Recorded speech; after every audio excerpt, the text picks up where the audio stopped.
Hello guys, அஸ்ஸலாமு அலைக்கும். இன்னைக்கு நம்மளோட க்ளோஸ் ரிலேட்டிவோட ஒரு மேரேஜ் ஃபங்க்ஷன். அதனால் சீக்கிரம் போகணும்னு நினச்சோம். ஆனால் எங்கேயாவது போகும்போது தான் கரெக்டாக ஏதாச்சும் ஒரு வேலை வரும்.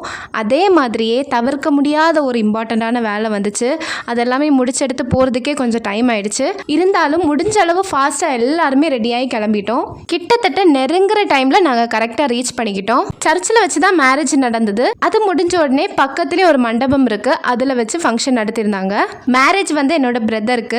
கொஞ்ச நேரம் நாங்கள் டைம் ஸ்பெண்ட் பண்ணதுக்கப்புறம் நாங்கள் மண்டபத்துக்கு வந்துட்டோம். மண்டபத்துக்குள்ளே என்ட்ரி ஆனது இந்த சூடுக்கு ஏற்ற மாதிரி ஒரு ஜூஸ் வச்சுருந்தாங்க. குடிச்சிட்டு உள்ளே போனோம். பக்கத்தில் நிறைய மரங்கள் இருந்ததுனால அந்த மண்டபம் கொஞ்சம் கூலிங்காக தான் இருந்துச்சு. கொஞ்ச நேரம் மண்டபத்தில் இருந்து டைம் ஸ்பெண்ட் பண்ணதுக்கப்புறம் பொண்ணு மாப்பிள்ளை மண்டபத்துக்கு வர சவுண்ட் எல்லாமே கேட்க ஆரம்பிச்சிருச்சு.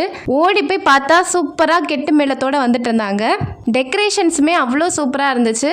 கொஞ்ச நேரம் கழிஞ்ச உடனே அவங்க கேக் கட் பண்ண ஆரம்பித்தாங்க.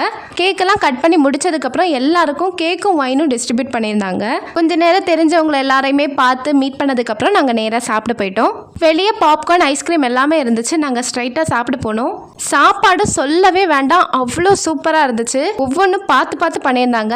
எஸ்பெஷலாக அந்த கருத்து அல்வா ரொம்ப நல்லா இருந்துச்சு. சப்பாத்தி ப்ளஸ் மட்டன் பிரியாணி வச்சுருந்தாங்க. மத்தியானத்துக்கு இந்த காம்போ கொஞ்சம் டிஃப்ரெண்டாக இருந்தது. நம்ம திட்டுவேளையில் உள்ள நியாஸ் பிரியாணின்னா சும்மாவா, ரொம்ப சூப்பராக இருந்துச்சு. ஃபைனலாக ஒரு பெரிய ட்விஸ்ட் என்னன்னு பார்த்தீங்கன்னா, பிரியாணிக்கு ஏற்ற மாதிரி சோடா வச்சுருந்தாங்க. என்னோட லைஃப்லேயே ஃபர்ஸ்ட் டைம் ஒரு கல்யாண வீட்டில் பிரியாணி கூடலாம் சோடா இப்போ தான் சாப்பிட்றேன். எல்லாம் சாப்பிட்டு முடிஞ்சதுக்கப்புறம் நாங்கள் வெளியே வந்துட்டோம். போகிற வழியிலே 2 பாப்கார்னும் எடுத்துட்டு அப்படியே கிளம்பியாச்சு. சர்ச்சுக்கு பக்கத்துலேயே தான் பொண்ணு வீடும் இருக்குது. நாங்கள் பூ வைக்கிற ஃபங்க்ஷனுக்கு வந்திருக்கோம். இதுக்கப்புறம் ரிசப்ஷன் வீடியோ ஒன்று வரும். மறக்காமல் நம்ம சேனலில் சப்ஸ்கிரைப் பண்ணி வச்சுக்கோங்க.